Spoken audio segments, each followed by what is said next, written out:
महाराज जी, क्या गर्भ धारण के बाद माता पिता दोनों नाम जप करें तो इससे होने वाली संतान भागवतिक होगी या फिर वो संतान अपने खुद की किस्मत या कर्म लेकर आएगी? नहीं, इसका प्रभाव पड़ता है गर्भस्थ शिशु पर। माता पिता की चेष्टाओं का बहुत बड़ा प्रभाव पड़ता है। देखो, इसका प्रमाण है। एक समय जब हिरण्यकश्यप तपस्या में लगा हुआ था, तो देवराज इंद्र ने हिरण्यकश्यप के महल पर आक्रमण किया। तो उनके जो और पुत्र शयाने थे वो तो भाग गए, क्योंकि पिता महान बलशाली हिरण्यकश्यप तपस्या में लगा था। अब उन्होंने खोज की तो कयाधु जी मिली, उनकी पत्नी, जो गर्भवती थी। तो देवराज इंद्र ने विचार किया, है तो हिरण्यकश्यप का वीर ही, तो ये भी राक्षसी स्वभाव का ही होगा, इसको चलो ले चलो स्वर्गलोक, और जब गर्भ स्रवित होगा तब उस गर्भ को मार देंगे और कयाधु को छोड़ देंगे। तो लिए जा रहे थे, तो देवर्षि नारद जी रास्ते में मिले। उन्होंने कहा, तुम्हारे द्वारा ऐसा पाप कर्म नहीं होना चाहिए। उस बालक जो गर्भ में है उसने तुम्हारा कोई अपराध नहीं किया, उसका किसी से द्वेष नहीं है। बहुत समझाया और कहा, देखो तुम्हारी क्षमता नहीं है कि इस बालक को तुम मार सको, इसलिए इसे छोड़ दो। तो देवर्षि की आज्ञा मानकर छोड़ दिया।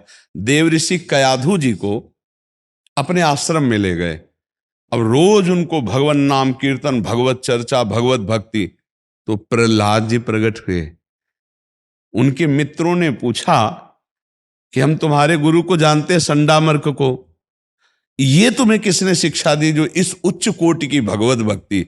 तब उन्होंने बताया कि गर्भ में मैं जब मां के था तो देवर्षि नारद जी ने मुझे शिक्षा दी, उन्हीं के प्रभाव से मेरे हृदय में ऐसी हरि की भक्ति जागृत हुई। दूसरा उदाहरण, गर्भस्थ शिशु अभिमन्यु अपने मां के गर्भ में ही, जब वो अर्जुन जी चक्रव्यूह रचना को तोड़ने की क्रिया बता रहे थे, तो वही सीखा। और मां शयन कर निद्रा में हो गई सप्तम द्वार भेदने का, तो वो नहीं सीख पाए। इसका मतलब यदि गर्भ धारण हो जाए और मां और पिता ब्रह्मचर्य से रहें, गर्भ होने के बाद फिर सहवास ना करें, नहीं, बालक की दिमागी स्थिति में और उसकी शारीरिक स्थिति में दोनों कुप्रभाव पड़ते हैं। जो गर्भस्थ शिशु के होने पर भी वो सहवास करता है, वो निकृष्ट माता पिता है, वो संस्कारहीन बच्चा पैदा होगा। इसलिए ये जरूर ध्यान रखे, जिस दिन से ये पता चल गया कि पत्नी गर्भवती, उसी समय से माँ को और पिता को, दोनों को ब्रह्मचर्य रहना, पति पत्नी को ब्रह्मचर्य रहना चाहिए, और उसका आहार विहार पवित्र हो, और रोज भगवत चर्चा सुनाई जाए, नाम कीर्तन किया जाए माता पिता के द्वारा, तो वो बालक जरूर संस्कारी और भागवतिक होगा, पक्का भागवतिक होगा। ये धर्मशास्त्र के अनुसार और अपने विश्वास के अनुसार हम आपको कह रहे हैं। और यदि गंदे वातावरण, गंदा खान पान, गंदी चेष्टाएं, तो फिर आप देख ही रहे हो कि इतना बड़ा बालक है और वो पूरा का पूरा संसार का हर क्षेत्र में वो ज्ञान है, उसको बुद्धि है, उसके व्यभिचार कैसे किया जाता है, बुद्धि है उसके, मोबाइल से खोल के व्यभिचार कैसे देखा जाता है, और वो बहुत तरह से अपने आप को नष्ट कर रहे हैं बच्चे। इसका प्रभाव संस्कार माता पिता के। तो इसलिए धन्यवाद है उन माता पिता को जो अपने गर्भस्थ शिशु से शिक्षा प्रारंभ करते हैं और 9 वयस्क होते होते राष्ट्र सेवक, समाज सेवक और भगवत सेवक के रूप में अपनी संतान को उपस्थित करते हैं। धन्य है उनका जीवन। हाँ, सो माता पिता धन्य, उनकी चेष्टाएं धन्य। जहां नाम प्रसंग कहत उपदेश, जाया धर्म धन्य सो देश, धन्य सो कुल जय जन्म भयो, धन्य सो तात, धन्य सो माय। अरे हरि नाम जापक पुत्र पैदा हो जाए, राधा राधा नाम जपने वाला, इससे बड़ा और क्या महान कार्य होगा? क्या गृहस्थी में भक्ति नहीं होती? बहुत जोर की होती। देखो, अपने जितने संत लोग हैं सब गृहस्थों में ही पैदा हुए, वो भी तो माता पिता हैं जिन्होंने ऐसे लाल पैदा किए कि रात दिन भगवान के भजन में रहकर सब जगत का मंगल कर रहे हैं। तो हमें चाहिए कि हम अपनी संतान को राष्ट्रभक्त, समाज सेवक और अपनी सेवा करने वाला, अगर आप उनको केवल रजोगुणी शिक्षा ही दोगे, गंदी बातें ही उनके दिमाग में रहेंगी, तो बुढ़ापा आने पर तुम्हें पीट के घर से निकाल देंगे, तुम्हारी भी सेवा नहीं करेंगे, क्योंकि उनको शिक्षा नहीं मिली है। इसमें दोष जो है, माता पिता का गर्भ से लेके 9 वयस्क होने तक माता पिता ही गुरु होते हैं बच्चे के।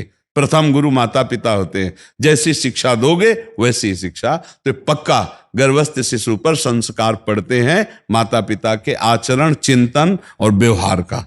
समझ पा रहे हैं? अकेली माता नाम जप करे, माता पिता दोनों ही? जी, दोनों। दोनों का प्रभाव, क्योंकि दोनों के संयोग से उस गर्भस्थ शिशु के देह की रचना हुई है ना, दोनों को संयम से रहना चाहिए। जी। नीलेश पुरोहित जी। दादा वल्लभ से जी। गुरुदेव भगवान, आपके चरणों में कोटि कोटि प्रणाम। गुरुदेव भगवान, जब हम वृंदावन धाम में आते हैं तो धाम में भजन श्री जी की कृपा से सही चलता है, लेकिन जब भी धाम से जाते हैं तो भजन निरंतर नहीं चलता। हाँ, क्योंकि यहाँ की क्षमता बाहर से थोड़ी हो सकती। ये तो प्रियाजू का निज महल है, यहाँ तो कण कण आंसुओं से भींगा हुआ है। गोपीजनों से लेकर अभी तक कितने प्रेमी यहाँ रो रो करके भूमि को पावन किए हैं, आपको पता है। प्रेम आंसुओं से भींगी हुई ये भूमि है। प्रिया प्रीतम के अनुराग में डूबे हुए रसिक जनों के द्वारा ये रोए हुए, ये भूमि में आंसू मिले हुए। तो यहाँ तो परमाणु है ही है प्रिया प्रीतम के। अब यहाँ जैसा भजन बराबर, ये तो असंभव है, ये तो असंभव है। अब संभव कैसे हो? अगर यहाँ की रज शरीर में लगी है और ठाकुर का रोज चरणामृत पी रहे हो और रोज संतों का नाम स्मरण करो, संतों के चरित्र सुनो, तो भजन होने लगेगा। कहीं भी रहो, वृंदावन रज और चरणामृत अगर है और संत चरित्र है, हरि को निज यस्ते अधिक भक्तन यस पर प्यार, ताते ये माला रची कर ध्रुव कंठ सिंगार। भक्तन की नामावली जो करी है चितलाय, ताके भक्ति बढ़े घनी अरु हरि होए सहाय। अजहू सोच विचार के गई भक्तन पद ओट, हरि कृपाल सब पाछली क्षमिहे तेरी खोट। भक्तों का नाम और भक्तों के चरित्र सुनना और वृंदावन रज रानी लगाना और चरणामृत पीना, तो भजन बराबर होने लगेगा, पक्का। नहीं ऐसे तो फिर परमाणु संसार के अलगे हैं। जो हम देखते हैं, जो सुनते हैं, वही चिंतन होता है। और बाहर भजन का देखना सुनना थोड़ी, यहाँ तो सब भजन ही भजन है। यहाँ चलत फिरत सुनियति है श्री राधा वल्लभ लाल, ऐसे वृंदा विपिन में बसत रहो सब। यहाँ तो चलते फिरते राधा राधा, हवा में राधा राधा हो रहा है। राधा यशो मुखर मत खगावली के, यहाँ के पत्ते और पशु पक्षी सब राधा राधा बोल रहे हैं। यहाँ तो यहाँ की महिमा, तो ये धाम है ना, यहाँ तो हजारों वैष्णव जन ऐसे जिनको तुम जानते भी नहीं हो, तुम्हें छू गए, तुम्हारा भजन बढ़ गया है। ऐसे कितने संत जन है जिनके दर्शन कर लिए। आप जान, मान लो सब्जी लेने तुम जा रहे हो तो संत भी तो जा रहे हैं सब्जी लेने, अब वो मिलेंगे। अब इतना बिना किसी भी चाहत के उनके दर्शन हो गए। कौन कितना भजनानंदी कैसे जाना जाए? तो धाम की बराबरी तो हो ही नहीं सकती। यहाँ तो हर कदम पे ठाकुर जी विराजमान है। नहीं, कदम कदम पे घर घर पे ठाकुर सेवा हो रही। ये वाक्य भी हरि है, राधा वल्लभ, राधा गोविंद, राधा दामोदर, कितने ठाकुर जी विराज। यहाँ की समानता तो हो ही नहीं सकती। पर यदि हम यहाँ जैसा भजन करना चाहें तो भक्तों का आश्रय चरण रज और चरणामृत ये जरूर करवाता रहेगा, क्योंकि सब कोई वृंदावन खंड वास तो नहीं कर सकता। पर रज रानी ले जाओ, कहीं से भी रज ले लो, यमुना जी से ले लो, वृंदावन से ले लो, गिरिराज परिक्रमा से ले लो, और रोज नहा के अपने शरीर में लगाओ, तिलक लगाओ, चरणामृत पियो और भक्तों की नामावली, भक्त चरित्र सुनो। देखो भजन बढ़िया बनेगा। भजन तो कृपा से बनता है, कृपा से ही भजन बनता है। तमन्ना जी अहमदाबाद से। महाराज जी, जब हमें हर गलत कर्म का हिसाब किताब यहीं पर देके जाना है तो क्या हम... ये किसने कहा यहीं पर देके जाना है? ऐसा तो नहीं कहा गया कि पूरा यहीं पर दे के जाना, नहीं, यहाँ से लाद के ले जाना है। यहाँ तो जैसे आपको बताते हैं, बिल्कुल ऐसा पक्का समझना। जब आप चोरी कर में गए, आपको मन ने कहा कि चोरी करना पाप है, दंड मिलेगा, तो आपकी बुद्धि ने कहा नहीं आप ऐसे चोरी कर लो। फिर जब पकड़े गए तो पुलिस घर से पीटती ले जाती है ना थाने तक, फिर थाने में अच्छी धुलाई होती है, फिर ठीक ठाक करके उनको लिए जज के सामने पेश किया जाता है। तो इतनी जो सजा हुई वो कोई सजा में नहीं मानी जाएगी, सजा तो अभी जज देगा। क्यों? ये जो लाठी चली, गाली मिली, पिटाई हुई थाने में, ये तो ब्याज में है, ये सजा में नहीं है। सजा तो वहां जज देगा, अब नहीं, फिर वो सजा भोगो। ऐसे ही ये जो पाप का यहां तुम्हें दिखाई देता है, ये ब्याज है, सजा तो नरक में मिलेगी। इसीलिए यही डर ही डर हरिवंश हित, जिनो भ्रमय गुण सलिल पर, जी नामन मंगल लोक त्यों सुहरि पद भजो न विलंब कर। इसीलिए कहते हैं नाम जप कर लो, गलती सबसे हो जाती है, नाम जब गलती मिटा देगा, पाप को नष्ट कर देगा। और नियम लो कि जिन पापों से हमारा मन मलिन हुआ वो मैं दोबारा कभी पाप नहीं करूंगा, और नाम जप करोगे तो सारे पाप नष्ट हो जाएंगे। सच्ची मानना। देखो जैसे कहते हैं शरीर तो यहीं छूट जाता है, फिर दंड किसको मिलता है? तो शरीर तो स्वप्न में भी यहीं पड़ा सैया में होता है, और जब स्वप्न में थप्पड़ और डंडा चलते तो चीख पड़ते हैं लोग, नहीं चीख पड़ते? और ना कोई डंडा होता है ना कोई पिटाई होती है। और बोले क्या है, क्या हुआ? अरे बोले आप स्वप्न देख रहे थे। नहीं, शरीर तो यही था सैया पे, और पिटाई किसकी हो रही थी? तुम्हारी हो रही थी, और तुम पिट रहे थे और कोई पीटने वाला नहीं था, तब तुम चीख पड़े। और जब नरक में वास्तविक पीटने वाला पीटेगा तब फिर क्या होगा? तो इसीलिए हम कह रहे पाप कर्म मत करो, ये चतुराई में मत रहो कि यही सब भोगना पड़ता है। नहीं नहीं भैया, वो तो पुलिस जो घर से डंडा शुरू किया वो अलग थे, जो वहां थाने में मारे बंद किले के अंदर, थाने के अंदर, वो अलग थे। लेकिन जब न्यायाधीश के सामने गए अब उस कर्म का न्याय होगा। अभी तक तो ब्याजे में ठोकते रहे।